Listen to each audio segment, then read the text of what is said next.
আপনার ব্যাপারে জনাব নূর দর্শকরা মন্তব্য করছেন যে আপনি এখন সকালে একরকম বক্তব্য দেন তো বিকালে বিপরীত বক্তব্য দেন। এ নিয়ে কি বলবেন? গত কয়েক মাসে আপনাকে সোশ্যাল মিডিয়ায় যে এই আলোচনা আছে এটি আপনি লক্ষ্য করছেন কিনা? আমি উদাহরণ দেই কোন কোন বিষয়ে বলা হয়েছে। আপনি কখনো অন্তর্বর্তী সরকারের প্রশংসা করেন, কখনো সমালোচনা করেন, কখনো বিএনপিকে জোটবন্ধু বলেন, কখনো তাদের চাঁদাবাজির সমালোচনা করেন, কখনো নাহিদদের প্রশংসায় ভাসান, আবার কখনো ওদের সরাসরিভাবে সরকারি পদ ছাড়তে বলেন, বিভিন্ন অন্যায় অত্যাচারের কথা মনে করিয়ে দেন। আমি মনে করি এর সবই ঠিক আছে।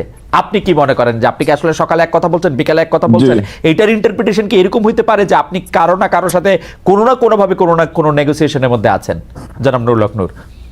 রাইট, এখানে একটা কথা পরিষ্কার যে দেখেন, আমি কিংবা আমাদের দল গণ অধিকার পরিষদ আমরা রাজনীতিতে কিভাবে এসেছি এটা আপনি সহ ইনক্লুডিং পুরো দর্শক জানে।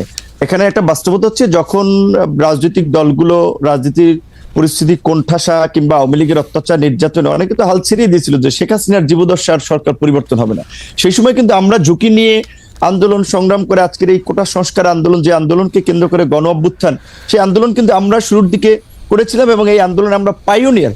আমরা কোনো সুযোগ সুবিধা কিংবা প্রলোভনে এই পর্যন্ত পড়েছি বা বিক্রি হয়েছি এটা কেউ বলতে পারবে না। এখন একটা বিষয় হচ্ছে কি, ধরেন এই শেখ হাসিনা এই পরিস্থিতির পূর্বে স্বাভাবিকভাবেই বিএনপি জামাত থেকে শুরু করে অপোজিশন সবাই আমাদেরকে ফাইন্যান্স করেছে, সাপোর্ট দিয়েছে, সহযোগিতা করেছে। কারণ একটা রাজনৈতিক স্বার্থের জায়গাও যদি বলেন কিংবা বাস্তবতা বলেন, সেই জায়গা থেকে যে এখন ছাত্র একটা আন্দোলন গড়ে তুলতে পারে ডাকসু থেকে বা ডাকসুর নেতৃবৃন্দ, ছাত্র নেতৃবৃন্দ, সেই জায়গা থেকে আমরা সমর্থন পেয়েছি।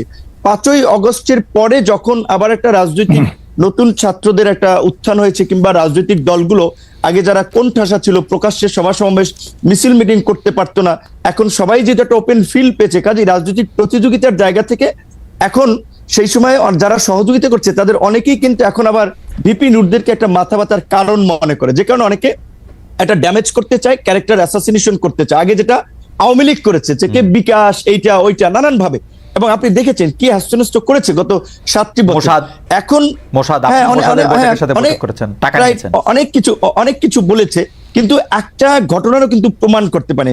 এখন আমি পরিষ্কারভাবেই যেটা বলি, শুরুর দিকে আমি বলেছিলাম, সেটা আপনার শুধুমাত্র কোনো পাবলিক আলোচনা নেই, একেবারে জাতীয় ঐক্যমত্যের কমিশনের সাকিবাই তো সাক্ষী, সাকিবাই তো ছিল যখন সর্বশেষও যে জাতীয় সংলাপ হয়েছে, যেখানে সমস্ত রাজনৈতিক দলের নেতৃবৃন্দ ছিলেন, জাতীয় ঐক্যমত্য কমিশনের সদস্যরা ছিলেন, তাদের পরিচিতি পর্বে সেখানে আমি বলেছিলাম যে আমরা মনে করি যে বর্তমান যে অন্তর্বর্তীকালীন সরকার, এইখানে উপদেষ্টাদের সক্ষমতার ঘাটতি আছে, দক্ষতা অভিজ্ঞতার ঘাটতি আছে। যেখানে একজন উপদেষ্টার নাই একটা মিনিস্ট্রি চালানোর অভিজ্ঞতার, তারে দিয়ে রাখছেন 3টা, সরকারটা চলবে কিভাবে? কাজে যদি আপনারা প্রকৃত অর্থে দেশের ভালো কিছু করতে চান, আপনারা এই উপদেষ্টা পরিষদকে জাতীয় সরকার, পলিটিক্যাল পার্টিগুলো এবং আন্দোলনের অংশীজনদের সাথে আলোচনা করে 2 বছরের জন্য এটাকে জাতীয় সরকারের রূপ দেন এবং এটাকে তারপরে আপনারা সংস্কারগুলো বাস্তবায়ন করেন।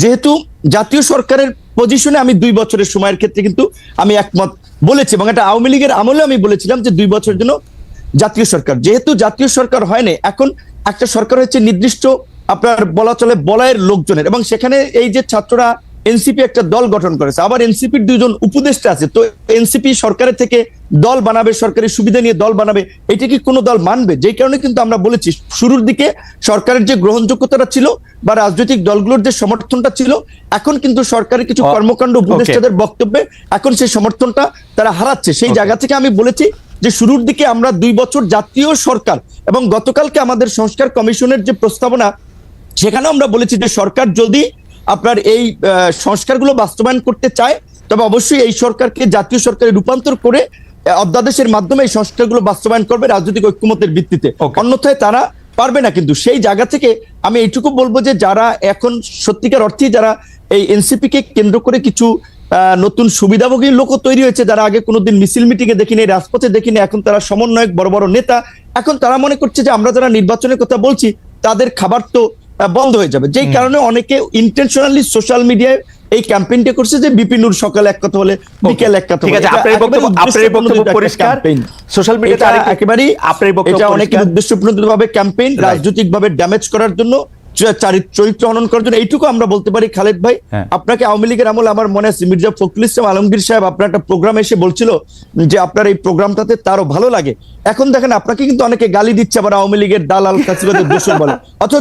অথচ আপনি যখন আওয়ামী লীগের আমলে ছাত্রলীগ কিংবা অনেকে এসে করা প্রশ্ন করেছে, তখন আমরা তালি দিয়েছি, এখন আবার আমরা গালি দিচ্ছি। না, না, এই যে আমাদের যে একটা স্বভাব, না, না, এই যে একটু বলি খালেদ ভাই, এই যে আমাদের যে মানে বলবো যে সস্তা একটা যে স্বভাব, আমার পক্ষে গেলে তালি, বিপক্ষে গেলে গালি, হ্যাঁ। এইখান থেকে যদি আমরা জাতিকে বের করে নিয়ে আসতে না পারি, আমাদের সোসাইটিকে যদি সচেতন না করতে পারি, তাহলে কিন্তু আমরা যে নতুন বাংলাদেশ বিনির্মাণের কথা বলছি, রাষ্ট্র সংস্কারের কথা বলছি, এগুলো কিন্তু টেকসই হবে না। আমাদের মানসিকতার পরিবর্তন আমার দরকার মনে হয় যে আসলে। এই ব্যাপারে কোনো সন্দেহ নাই। তবুও সোশ্যাল মিডিয়াতে যেহেতু আমার বিরুদ্ধে একটা সোশ্যাল মিডিয়াতে কথা আছে, যদিও এই প্রশ্ন আপনাকে অনেকবার করেছি, তারপরেও এই প্রশ্ন আপনাকে আরেকবার করছি, এটা যদি আপনি হ্যাঁ বা না বাইনারিতে জবাব দেন তাহলে এটার সুবিধা। আপনি কি আসলেই মোসাদ্দের টাকা পেয়েছেন জনাব নূর? অনেকে বলেছেন এই প্রশ্নটা কি আপনাকে করি নাই, আপনাকে প্রশ্ন আগে আমাদের, আপনি হ্যাঁ বা না বলে দেন, আমার ব্যাখ্যা দেওয়ার দরকার নাই। না না না, আমি ব্যাখ্যা দেওয়ার দরকার নাই আমাকে। হ্যাঁ, এই কথাগুলো বারবার আনাই হচ্ছে আমাদের রাজনৈতিক ড্যামেজ করার জন্য। আসলে এইটা নিয়ে অনেক উত্তর দিয়েছি, ব্যাখ্যা দিয়েছি। আমি এটা বলবো যে যারা এগুলা আমার বিরুদ্ধে অভিযোগ যে আমি আপনাকে নাকি এই প্রশ্ন কখনো করি নাই, যদিও আমি আপনাকে এই প্রশ্ন অসংখ্যবার করছি। আমার বিরুদ্ধে এটা হচ্ছে আপনার অভিযোগ। অর্থাৎ আপনি কি না বললেন কিনা যে না, মানে না বলছেন না হ্যাঁ বলছেন, সেটা একটু বলুন। এটা তো প্রমাণ ভাই, এটা অসংখ্যবার বলেছে, এটা বিভ্রান্তিকর বিষয়, এটা একটা প্রোপাগান্ডা ছিল, সেটা তো প্রমাণ। ওকে, ঠিক আছে।